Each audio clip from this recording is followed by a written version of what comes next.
Yeah, can you guys see my home screen? Beautiful picture. Did you take that one? Yes, I did. Thank you, Ryan. All right. So if you guys open up the folder graphic training assets that I sent, we're going to start by using some of those elements in there. So you guys can go ahead now and do that.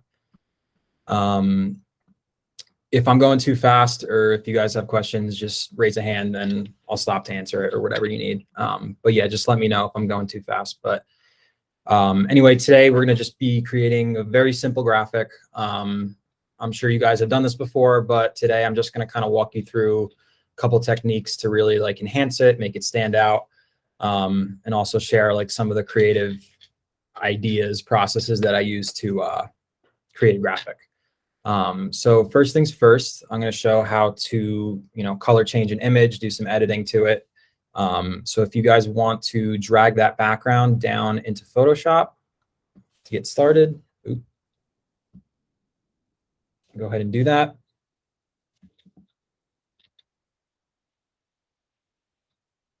Okay. So now, depending on the graphic, it depends on what background you're going to get. With this one, we're going to be using the image as the background. So for this image, I chose something that has like a lot of good negative space where you can upload, content, logo, different elements, right? But it also has a subject, so it's still hanging on to that like image feel. Okay. So once you drop that into Photoshop, the first thing I like to do is to edit the colors a little bit to something that I would prefer. This image, I kind of like the colors already. I like how it's highly exposed. Since we're going to be putting copy on top of it, it's going to stand out naturally a little better. So we're not going to change a lot to it, but to do that, we're going to go up to filter on the menu up top here and select camera raw filter. So what that does is it brings open this menu box where you have a bunch of different options of what you can do to your photo. So to start, and this is probably, you guys probably aren't going to use much further than just the basic panel. This is where you can adjust the lighting, the shading, shadows, highlights, colors. So you're pretty much going to be doing all of your photo editing right here, right? So let's just move some stuff around a little bit. And this is really up to, your own creative freedom, what you guys think looks best. So you can either follow what I'm doing here or you can just do it on your own. Either way works, right? So before I even edit the image, I'm going to try and already envision a layout. So like I said, I have a subject in the middle here. And then I have some pretty empty space on each side of her.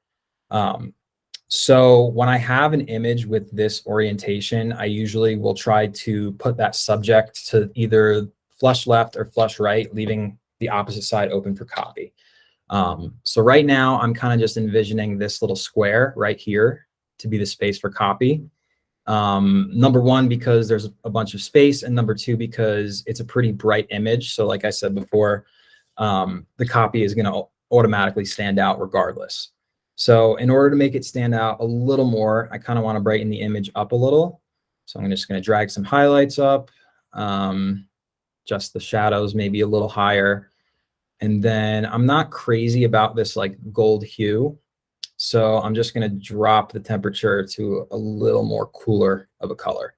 So now we kind of have this like flat white image with like some pink highlights. Okay. So if you close basic, right, I'll actually show you guys another little thing in here. A lot of times our clients give us images that are just low quality, lot of pixelation. Ryan, I know you deal with that with AccuCare a lot. So one way to actually fix that, and it's not going to completely fix it, but if you zoom in, right, you could see like the pixels on our hands, and it's a little bit blurry. So if you come down to this category detail, that's where you can kind of smooth out that harsh look, right? So you're going to go down to noise reduction. So you just bump that all the way up. Now it's not going to completely solve the issue, but if you look at it, it's a little smoother than when it was before that, right? So if you just do that, it just barely smoothens it up. And if you want to keep doing that, you could just make a new layer and just do it again and again. Eventually it might start to look like a painting a little bit. So you got to be careful there. But like I said, it depends on the image, depends on how much you want to give it. Okay, so now we're ready to start building the template. So we're going to hit OK there. And then our image is going to be in Photoshop like it was before, edited, colors are changed. So that's one way to edit the image, right? Now, there is another way that has some different options for coloration stuff, but there are some cons to this. And personally, when I'm editing images, I would just use the camera raw filter like I did, but I'm going to show you guys another way to do that. So you come over to the layers panel over here and you have your image selected, right? There's a menu up top. There's a bunch of different options. One way to change the color is go over to the adjustment panel. And now you have all these different toggles that you can choose to fix up colors and stuff, right? So say you want to adjust the hue and the saturation, which is just kind of like the overall color. Click that. Then you can kind of drag up and down this bar to get a little bit of a different color feel. So for now, I'm not going to make too much of an adjustment. Maybe just get a little more pink like that. Doesn't have to be super drastic. And then there's a bunch of different options. There's a brightness and contrast option. There's an exposure. There's a color balance. There's black and white. So now the cons of this is you have an extra layer, right? If you just use the camera raw filter, all of the coloration changes is on that one layer. With this, you have an extra layer. So if you're ever trying to move this image, you have to take that layer with it, or else it will just stay there and then it'll mess up every other layer on the artboard. Now the pro of this is that you can just select it and deselect it, and it can be gone quicker. With the camera raw filter, you can Command Z until you're back, but then that's going to just add a bunch of steps. So it depends on the graphic, depends on the image, whichever is your preference, right? So now another issue with using this adjustment layer is that anything under this layer is going to be affected by that hue and saturation change. So say I'm just going to add like 2 more layers for an example, right? So you're looking at the panel, hue and saturation is up top. It's being applied to that image, but it's also being applied to every layer beneath that image. So in order to avoid that, you can select the hue and saturation layer and then bring your cursor right to the bottom of that line where it intersects with the image layer. So kind of right here in between those two layers. And then you're going to hold down Option. Now, once you do that, you should see a little square with an arrow pointing down pop up. And then you're just going to click. And what that does is it puts that color layer into only the image layer. So now all the following layers below that are not affected. Okay, so that's another way to essentially change colors on an image. So for now, I'm just going to delete that, go back to the flat image we had and use that, because we're going to be copying and pasting this into the dimensions. So if I have to copy less layers, it's just easier. So now we're going to start and make our square, right? We're just going to do a simple Instagram square, 1080 by 1080. So I'm going to go up to File, New.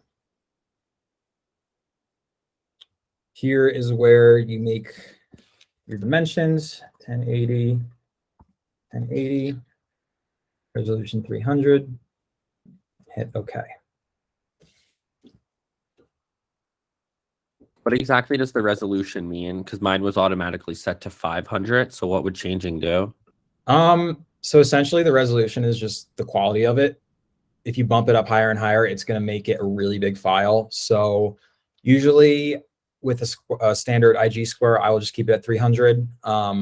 You can actually, so like say you need to upload a certain image and it's like Instagram story dimensions. If you're actually using the dimensions, which I believe are 1080 by like 1925 or something. I could be wrong. But it's something around there. So you don't actually need to do those sizes. What's more important is the ratio. So sometimes when you size things to the correct size of like an actual Instagram dimension, it might come out a really large image because that's a lot of pixels, right? So if it's too big to upload, all you have to do is just size it down, but keep it in the same ratio and essentially the same shape, and it'll have the same effect. Depending on the graphic, you may have to sacrifice some quality. But like I said, that depends on the graphic. It depends on the situation. And it's pretty much your call. But typically I'll keep my resolution at 300. That's the best quality with like the most normal sizing. So 500, I think, Ryan, that might be a little too big, and that's probably going to be like over 50 megapixels when it exports. So I would just be careful with that.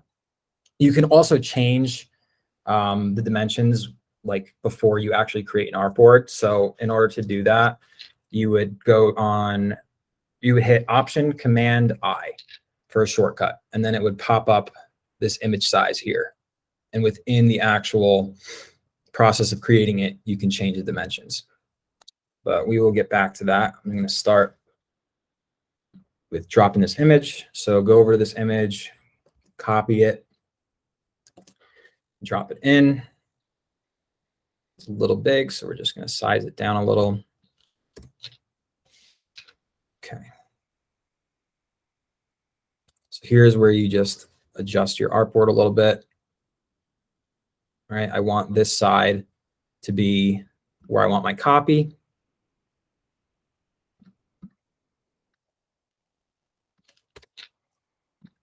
Okay. Now, say I actually want my copy on the left side, and I just don't like the orientation of where she's facing. Maybe I want her facing the other way or whatever. With certain images, especially an image like this where there's no letters or numbers or anything that is supposed to be read from left to right, you can actually mirror it and do some different, rotation, warp it, adjustments. So in order to do that, you're going to go up to Edit on the Photoshop menu up top and come down to Transform. And with this menu, you can do a bunch of different distortions to your image. But for now, we're just going to do Flip Horizontal. It's just going to mirror it. She's on the other side now. I'm going to drag that over a little bit so she's flush right. Now we have this space on the left here to start putting our copy in. So it's at this point that you really want to start to envision your layout beforehand. So like I said, set it up for, set your layout, set your artboard up for success. So like before putting all your copy in, make sure that image is exactly where you want it to be. Make sure you have the space to upload a copy. Yeah, Kim, what's up? Hey, how did you copy yours over? I think I did mine funky. I can't readjust where she is. So go to the file open, that's just the image, and then you can just do Command C, and then go to your artboard and do Command V. So if you zoom out a little bit, the image might be a little bit big. So all you really got to do is just go and drag the corner down and drag it in a little smaller so it fits on the artboard. Mine looks like it's not in the initial background. It's not letting me copy it from there. I'm not getting the same little squares in the corners that you have. What, like these little? Yeah, those markings in the initial background. Do you see up here where it says show transform controls? Oh, let me see. Yeah, that's marked off. Okay, hit that on. That should solve it. Oh, it is on. Oh, is it? Yeah. Oh, you know what? It's locked. I locked the background. Oh, that's it. That was my next guess. Okay. Are you good now? Cool. All right. So now we're going to start putting our copy in. Okay. So first things first, you can just drop the logo in. Just drag it and drop it. Make it a little smaller. We're not going to worry about sizing everything yet. Before doing that, I just like to get all of the content on there, space it out a little bit. That way I could kind of see what needs to be made bigger, what needs to be made smaller. Easier to envision that way when you just kind of put everything out there. So let's put the logo up top. For the first line of copy, what did I have? Okay, so MDW special, you can type that out. And you don't have to worry about changing the fonts right now. Let's just keep it all in one font. Like I said, it is easier to envision when you just have everything on there at once. Special. Now, the next part is the call out, right? The most important part of the ad, 25% off, groups of 5 or more. So another thing when building an ad like this is to keep in mind that's really important is hierarchy. And hierarchy essentially is the level of importance down to the level of least importance. So what's more important here is the 25% off, right? That's the hook that you want your audience to see first. So when I notice that, and when I think, okay, these couple of words need to be the most prominent, I'll usually just individually type them out rather than all in one text box, because that's where I'm going to probably be the most creative. So for now, I'm just going to do 25% check, one text box, right? Blow it up a little maybe. Then I'm going to make another one and do off. Then we have the subheader, which is groups of 5 or more.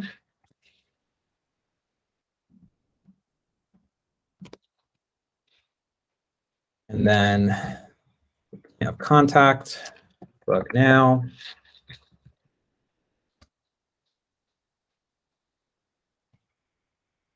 And the phone number.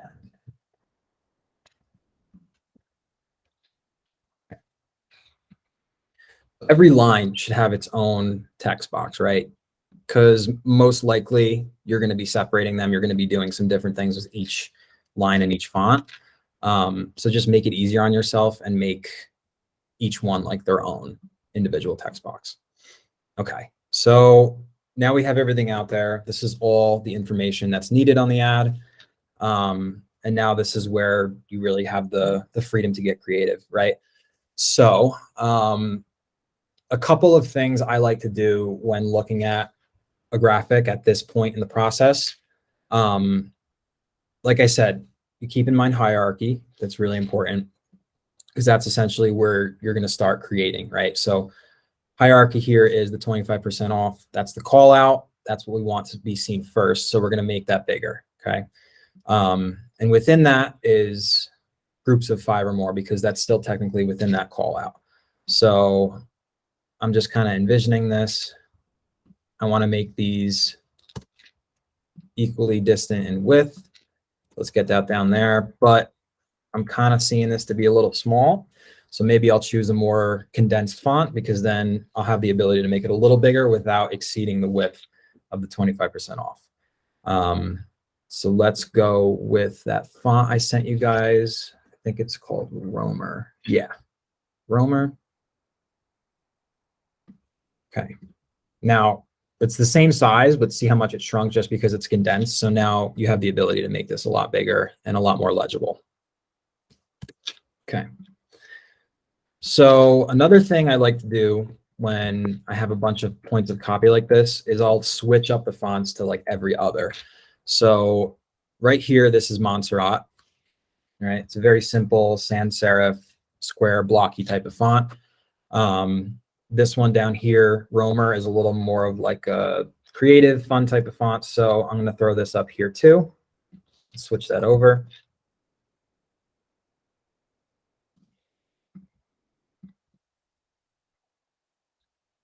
Get a little big. Okay. This call out, or this point of contact down here, we don't have to worry about yet. Now we're going to focus on this up here. So quick and easy way to center everything you come up here, you have all these options, right? So click on these 3 buttons, and where it says align to, you can choose a couple of different things. So say you're aligning a bunch of different elements like I am here, and you want them centered within each other. You would keep selection, and then you would just hit that center button and it'll automatically go. Now, say you want a bunch of a bunch of elements centered to the actual artboard, you would come down here and just select canvas. And what that'll do is it'll just bring it to the center of the entire artboard. So just Command Z that for now, because we're going to just keep it with the selection, right? It's all centered. I'm going to make this a little bit bigger. Yeah, what's up, Brian? So you centered them. So like you click them all and then you press those 3 dots. And then which button is your next option? So this is what you choose to center it on. Okay. Right? It's either canvas, which is the whole artboard, or selection. So if you're just trying to center like the actual elements to each other, you would do selection. Okay. And then deselected it. Make sure they're all selected, because then this will be blurred out. But this second button here is center. Okay. And Okay. you can also you. do like flush left, flush right, like center that way, but obviously we're not going to do that. Yeah. So there's a bunch of different ways to do that. That was a great tip, and I'll take it to the grave. Good to know. Yeah, that's this menu bar up here has saved me a lot of time with creating graphics. So hopefully you guys can start using that. Okay, so we kind of have our font laid out. We have our copy laid out, right? Now we can start to really get creative. Could change some colors. We'll do some outlines, a bunch of different things we could do, right? I'm going to kind of go through all the things we can do, and feel free in this part to just like either do what you want. You could follow me. You could do what you think looks best. But I'm going to start to go through each way to make this text pop out. Just give me 1 second. Okay, so first off, let me just adjust this a little more. I think we have some more room to make this bigger.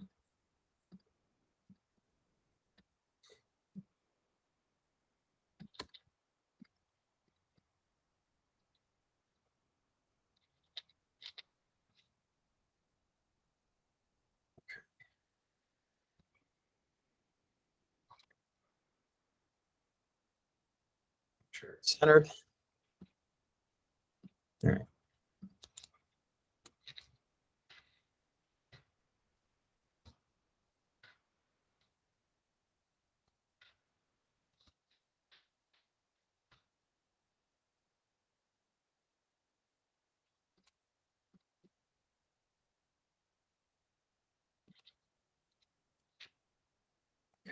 She can make this picture a little bigger. She has a lot more space around her, so I'm just going to do that.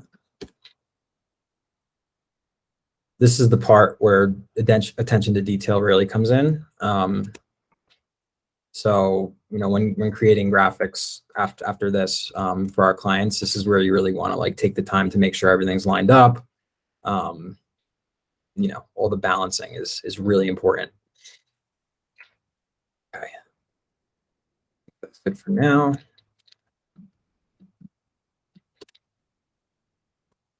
And one final alignment. Okay. So if you double click on MDW Special, there's a bunch of different ways that you can change the color, right? So if you come up here, you have this little square. If you hit that, it's going to bring up this box here that has all these different options for color. Now, if you hover your cursor outside of this box, it'll turn into this eyedropper tool. What that does is if you hover it over anything on the artboard, it'll select that color that you're hovering it over. So say you want MDW Special to be maybe the same color as like the shadow and the sand here, right? So you would just click it. It'll come up here. It'll show here, and then you hit OK. And it didn't change. Why did it not change? Okay, now it changed for some reason. Maybe it didn't. It's just a little too dark to see. So, okay, there we go. Yeah, so if you choose a lighter color, you can see it a little better, right? So now that's one way to change the color. You can either select it on the board. You can just choose from here. Doesn't matter, right? Okay. So down here, the call out, the most important part, this is where we want to really make this pop. So there's a couple different things you could do. If you select this, right, and I'm kind of seeing there's a lot of space in between each letter going vertically or horizontally. So if you select that and you come up here, there's a little option that looks like a menu. And essentially what this does is give you all different type options. This is where you could change the font size, the spacing horizontally and the spacing vertically. So vertical spacing, for some reason, it's set to 50. I usually keep it at 0. Just brings it in a little bit closer. Let's do the same here. Set it to 0. Yeah, this is all set at 50 for some reason. I'm not sure why. Actually, with that one, let's keep it at 50 because, like I said, it's a condensed font. So the space actually works there. But with a more blocky font like this, it's not going to work completely. So fix the spacing, right? So let's change this color to white. Because right now it might be a little hard to see. Obviously, we're not going to keep it that way. We're going to probably add a little bit of a background, like a strip here, to make the text stand out. There's a bunch of different ways you can do that, but for now, that's what we're going to do. So keep this white. This we're going to also change to white for now. And then, okay.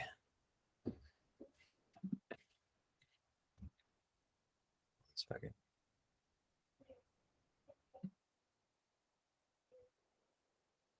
Okay. So now if you go over to your layers panel, you have each. Hold on. So if you go to your layers panel, you have each of these, right? You have each point of copy on different text boxes, which I showed before, because now that's going to come in handy. So if you go and select off, I kind of want to separate these two fonts a little bit, right? So one good way to do that and one good way to work with short words that are big and blocky is put some stroke on one, like an outline with no fill, and then have one with the fill. So right now, 25% is filled in white. I'm going to change off a little bit. I'm going to make that just a white outline, right? So if you double click on your layer, you're brought to this menu called Layer Style. And this is where you have all these options to really get creative with your text. So I'm going to come down here to stroke. That's going to add a stroke to it. But if you come up here first to blending options, you can knock this fill opacity down to 0, and that's going to make the center of it see-through. So now you have, going back over to stroke, make that opacity bigger. Here you can adjust the size of it. I'm going to keep it a little small for now, maybe about like between 8 and 10. I think 8's a little better. There we go. Okay. Now, this is what I'm going to have, but I'm going to go through some other options to show you guys. So right here you have stroke, right? You also have drop shadow, you have outer glow. There's a bunch of different things that you can add to it to make it stand out. So if you add drop shadow, a drop shadow will show up. Here's where you just have all these little adjustments to change that drop shadow. You can change the angle, the depth, the size, the opacity, right? So unclick that because we're not going to use a drop shadow on this, but just showing you. Outer glow, same thing. You could adjust all the colors, the size. Essentially, this is where you can really get creative, like I said. So following this, personally, I would just go in, maybe experiment with it a little bit, just kind of test out a few different options, and just get used to this menu because this is really where it makes a difference in the quality of graphics. Okay.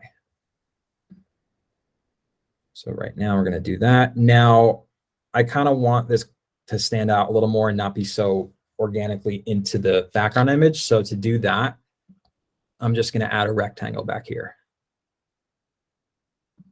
Let's just get a darker color on it for now. And you're going to add it to the back. drag this down and put it just above the image layer. So obviously that color is horrendous, but I just used it for now to just like pop the text out a little more. But I want to change this color, right? So, and I also maybe want to get a gradient in there, a few different colors. Because right now it's just it's very sharp and hard edged. Okay. So there's a couple different options when adding a gradient to a shape like this. This is the easiest way. You would just go over to properties, have your shape selected, go over to properties, fill, and over here is where you can choose your gradient. So it's the third box. You're just going to select that and then double click on the gradient bar. So with this gradient menu, there are 4 different squares on this bar here. The 2 bottom ones are where you adjust the color, and the 2 top ones are where you adjust the opacity of the color. So again, if you select this, select that first square there, same menu will pop up as it was before when you selected the color for the text, right? And that eyedropper tool is going to pop up. So I kind of like the 2 colors in this logo here. So maybe I can just drop that eyedropper on the darker one. And then I'll hit OK. And then with this one, let's do it on the lighter one. Okay. So now you have and feel free to adjust it. It doesn't have to be the exact same colors. It could be a little darker just for, yeah, let's do that. Like a nice brown, maybe a little more color in there. Okay. So now we have like a solid rectangle on the back with a nice gradient over it, but I do kind of want to see a little bit of the image. So if you want to adjust the gradient overall, you can go down back to layers, right? And there's the opacity option. So you can play around with that. You can drop it, make it maybe like 85%, 80%, something like that, where you can still see the background. Now, if you want to keep one color of the gradient solid while you keep another color of the gradient at a lesser opacity, you can do that as well. So if you want that option, make the opacity of the overall rectangle 100, and then you're going to go back to properties, fill. You're going to bring up this gradient again. Oops. Okay. So now, say you want this top color to be a little more see-through and you want the bottom color to be a little more solid. You're going to go up to the square on top and say you want to drop the opacity down to like maybe 45, right? So now you can see a little better in the background. You come down this rectangle and the gradient gets more solid with the color because of those adjustments you made here, right? So this is still at 100. Maybe I want it a little bit see-through. Do 90. And then if you actually select each of these, you'll see that this little diamond in the middle pops up. And if you drag this up or down, that basically just drags whichever color towards it, right? So if you want a little more of the solid darker color, drag it up towards the top, and then it comes up a little more. So that's really up to, your discretion, however you want it to look. Feel free to have some fun there. Okay, so now we're just going to continue. So I actually like this yellow here a lot better than this brown. I think it's going to pop more. So we're going to select that there, go back to the selection box and drag and drop, or select the color. Change that to that yellow. I want this to be white. I'm going to just change that to white. And then these can also be yellow because we have that separation, right? It's good to have a separation of not only fonts, but also colors. So if you have a different font here, try and match the colors to each font, right? Or at least go every other color. So I'm going to have yellow on the bottom.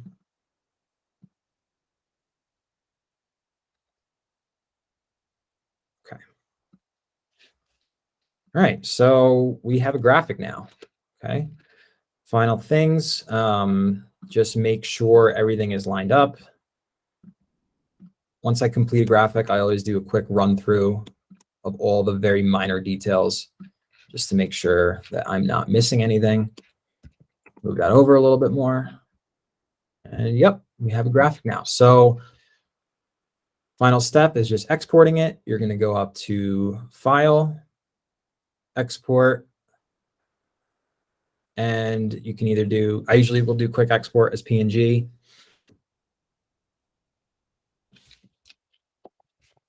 Save it as a certain name and just save. And you have it. Okay. Does anyone have questions?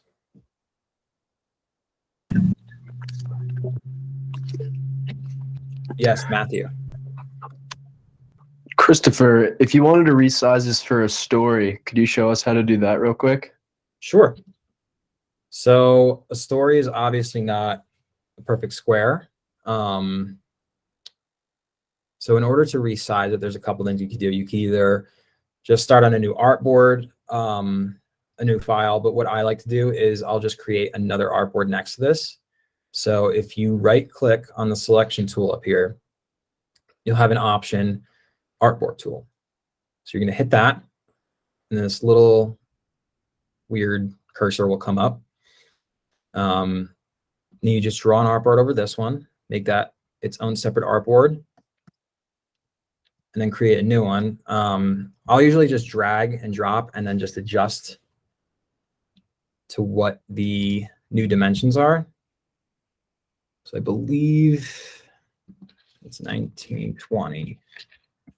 Yeah. I'll put them side by side just to compare. And this,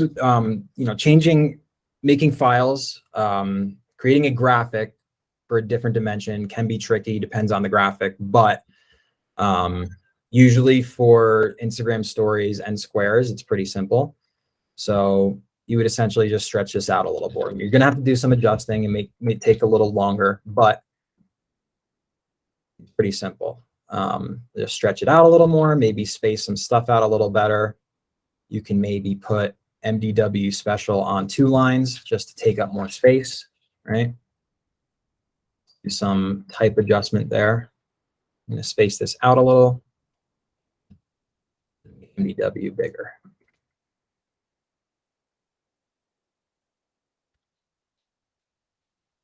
Okay.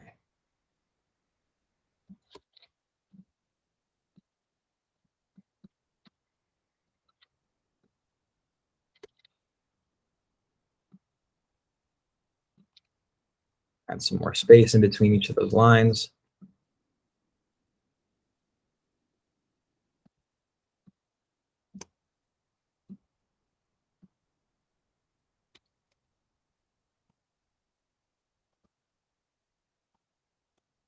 There you go. So yeah, if you're ever asked to convert into a different set of dimensions, it depends on the graphic that you have created, whether it's going to take you 10 minutes or an hour. But for the most part, you can pretty much just take your copy that's on one line and break it up into 2, like I did with MDW special here. If you really want to, you can even make that 2 lines. That works as well. Unnecessary, but if you do need to fill more space, there's always options, right? See, like I definitely don't need that. It'll definitely fill it out a little better, but the space doesn't hurt either way. So it's a little.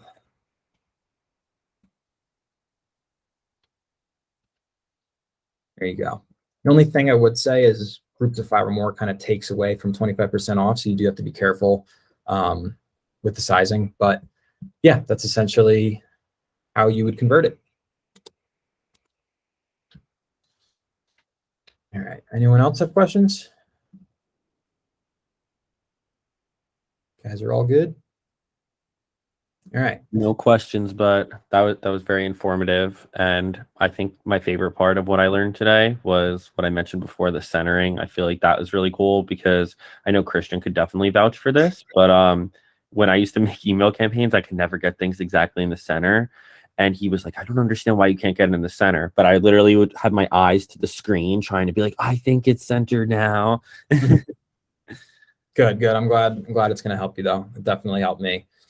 All right, guys. So I also sent on the invite, I sent a few assets for just like a simple exercise. I have this recording, so I'm going to send you this once that is done downloading, just for your reference. But essentially, the graphics I had sent for the exercise are very simple. It's something just like this. There's a few different images to choose from. Really just have fun with it.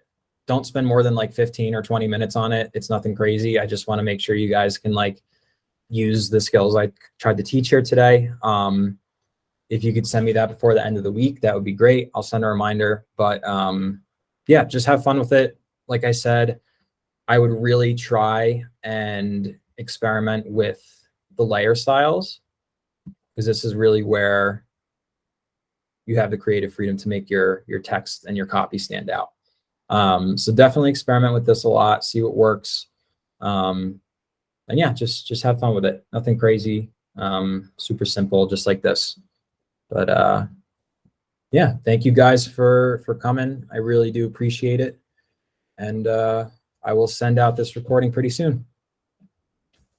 Thank you very much. Thanks, Chris. Thanks. You Chris. got it. Talk to This you is guys awesome, soon. Chris. Thank you. Later, guys.